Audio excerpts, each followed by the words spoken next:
Welcome back to the Coaching from My Wheelchair podcast. I'm your host, Coach Jay. In today's episode, we're talking about gradual change, the kind that sneaks up on you. I call this episode From Lukewarm to Boiling, how to catch yourself before it's too late. I will put my own personal spin on the famous boiling frog fable. Yep, it's about that old boiling frog story where we have one frog that's been dropped into boiling water and immediately jumps out. We have another frog that has been placed in slowly heated water and eventually gets cooked because it doesn't notice the temperature change. I'm going to use this fable and metaphor to explain how we stay in our lukewarm jobs, relationships, habits, and dreams until we wake up boiling. Basically, we're going to discuss how not to be that frog just chilling until it's too late. Trust me, you're going to want to stay for this one. It's all about those sneaky, slow changes that creep up on us until one day, bam, we're boiling in problems we didn't even notice forming. So grab your journal, your coffee, or kick back and relax, and let's dive in before the water gets any hotter. So here's the quick version of the frog fable. If you drop a frog into boiling water, it'll jump out immediately. But if you put it in a pot of cool water and slowly heat it up, that frog will sit there chilling until it's dinner. Whether or not that's scientifically true. And spoiler, it's not exactly accurate. Real frogs will try to jump out once things get spicy. But you know what? The metaphor is still powerful. Why? Because it's exactly how many of us live. We humans are champions at tolerating slow, tiny problems, bad relationships, toxic workplaces, unhealthy habits. We stay because the change is gradual. We rationalize, minimize, deny, and yes, ignore. We tolerate that draining relationship. We stay stuck in a job that's okay, for now. We keep eating just one more cookie until we're deep in habits we didn't intend to build. Small discomforts ignored. Small compromises justified. And one day, boom, you're in hot water, wondering how you got here. Sound familiar? Yeah, me too. Whether the science holds up or not, the metaphor is gold. And here's the kicker. Boiling doesn't happen in a crisis. Boiling happens in routines we never question. Here's a key point. It's not the big fires that get us. It's the slow drips we ignore. And while the science folks will tell you frogs ain't dumb enough to stay boiling, people, we are the masters at slowly boiling ourselves. Why? Because small losses of peace feel survivable. And humans will trade freedom for comfort if the discomfort shows up slow enough. Let me say that again for the people in the back. We trade freedom for comfort when the discomfort creeps up slowly enough. That's not judgment. That's just awareness, and it's the first step out of the pot. Okay, let's now move on to how boiling water shows up in real life. Let's bring it closer to home. Question: where do we boil without realizing it? First off, in relationships. You settle for less than respect. Maybe you start by brushing off one snide comment, then two, then full-blown disrespect becomes your Tuesday night. My client Shonda slowly accepted little criticisms in her marriage. You're too sensitive. Why can't you just let it go? Until she didn't recognize her own voice anymore. Slow heat kills dreams faster than any sudden storm. Let that sink in. Next, at work, you keep saying it's just a paycheck while your spirit shrinks. Or you accept a few late nights, then missed weekends, then living at the office becomes normal. Let's talk about my boy Marcus. Marcus stayed at a job he hated for 9 years. 9? Why? Good benefits. Good hours. He got a plaque after 5 years. And a stress ulcer after 7. By the time he realized he was boiling, he'd forgotten what joy even felt like. How about in health? You say, I'll start Monday.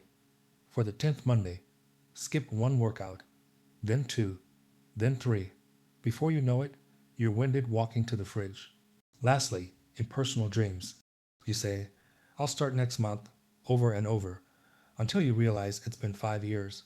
You file them under someday until someday becomes never. And look, this isn't about shame. It's about recognition.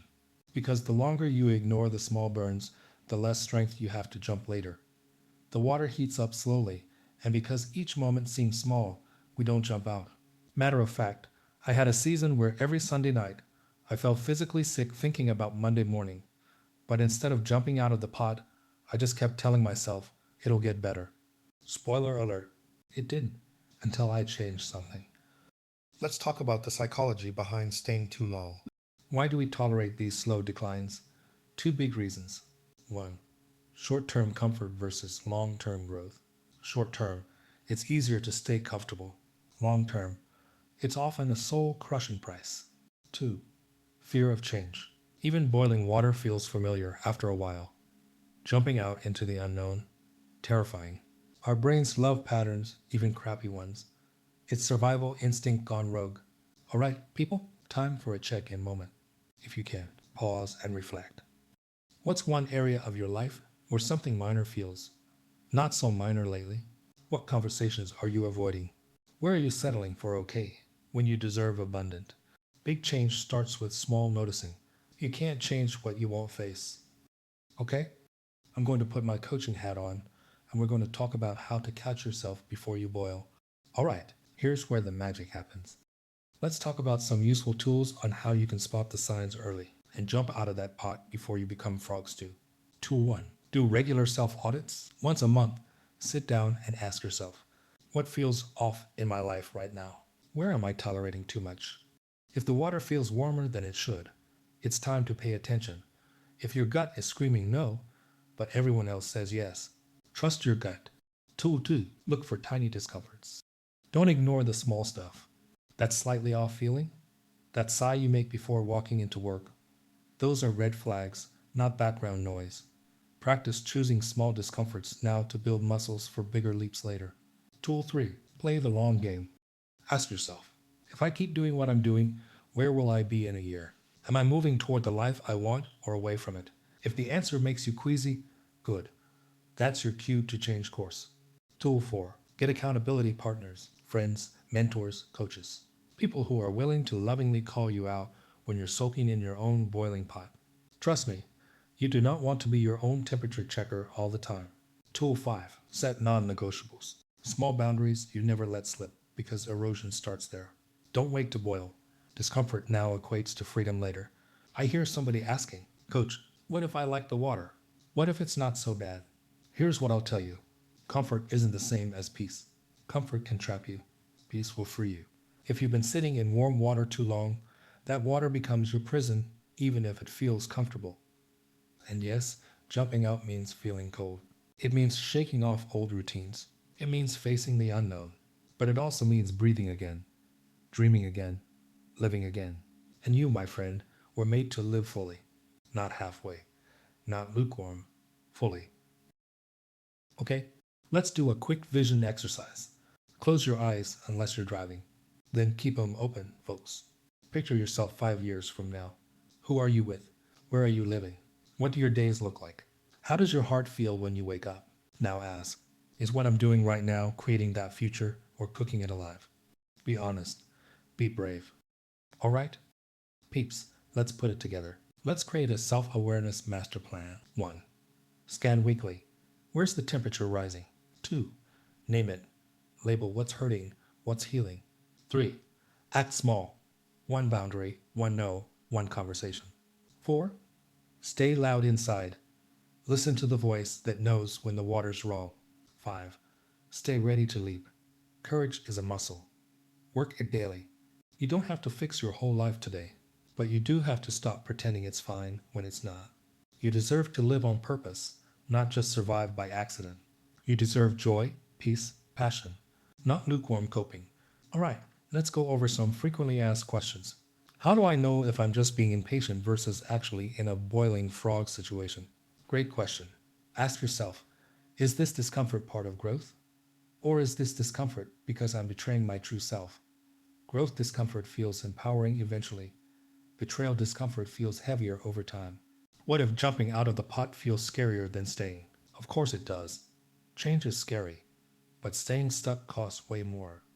You deserve a life where you thrive, not just survive. Can I ever go back if I realize I've jumped too soon? Absolutely. Life isn't linear. Sometimes you jump, regroup, and recalibrate. That's not failure, that's learning. Growth is messy and glorious. I'm scared of making the wrong move. What if I jump too soon? You're not stuck with one jump. Course correction is how you learn. It's how you grow wise. No step is wasted. What if people around me like being stuck because it's easier for them? Ooh, that's a sermon. Some folks benefit from you boiling quietly, but you gotta choose you. Growth exposes comfort zones for you and for them. I've already wasted so much time. Is it too late? As long as you have breath, you have a choice. The best day to jump was yesterday. The second best day is today. You're not late. You're right on time for this chapter. You are not crazy for wanting more. You are wise for noticing when the heat's too high. All right, before we wrap, let's land this plane. Here are my final thoughts. You're not here to be boiled alive by small compromises. You're not here to tolerate a life that drains you. You're here to thrive, to move when your soul says move, to jump when the water gets hot. So I'll leave you with this. Don't mistake slow discomfort for safety. Don't confuse lukewarm living for real peace. Be the one who notices early. Be the one who chooses different. Be the one who lives boldly, fully, freely. The biggest mistake you can make is thinking that slow, tiny compromises are harmless. They stack. They simmer. They eventually boil you alive. But the good news? Awareness is your superpower. Courage is your compass. And change, even scary change, is your liberation. Catch yourself early. Trust the whispers. Jump when you need to. You deserve better than boiling water. You deserve to thrive. I hope today stirred something in you. Not fear, faith. Not guilt, grace. Not panic, purpose. You're not stuck because you're broken. You're stuck because you stopped checking the water. Today, check it. Tomorrow, change it. And know this, I'm rolling with you. Every leap, every restart, every beautiful, messy, courageous jump.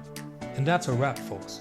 Thank you for joining me on this episode of Coaching from My Wheelchair. If you found value in today's discussion, please subscribe, leave a review, and share this episode with someone who might benefit. Make sure you tune in to our next episodes, wherever you get your podcasts. This coach. You can also buy a copy of Coach Jay's book, Coaching from My Wheelchair. Tips, tidbits, tools, and strategies for improving your personal and professional self-development, available on Amazon and Barnes & Noble. You can also connect with him on social media, on Instagram at TWCCSLLC, and you can also find him on Facebook, LinkedIn, YouTube, and through his website at therightcoachingservices.com/podcasts. Thanks for tuning in, and remember to stay educated, stay informed, and learn something new. Until next time, this is Coach Jay.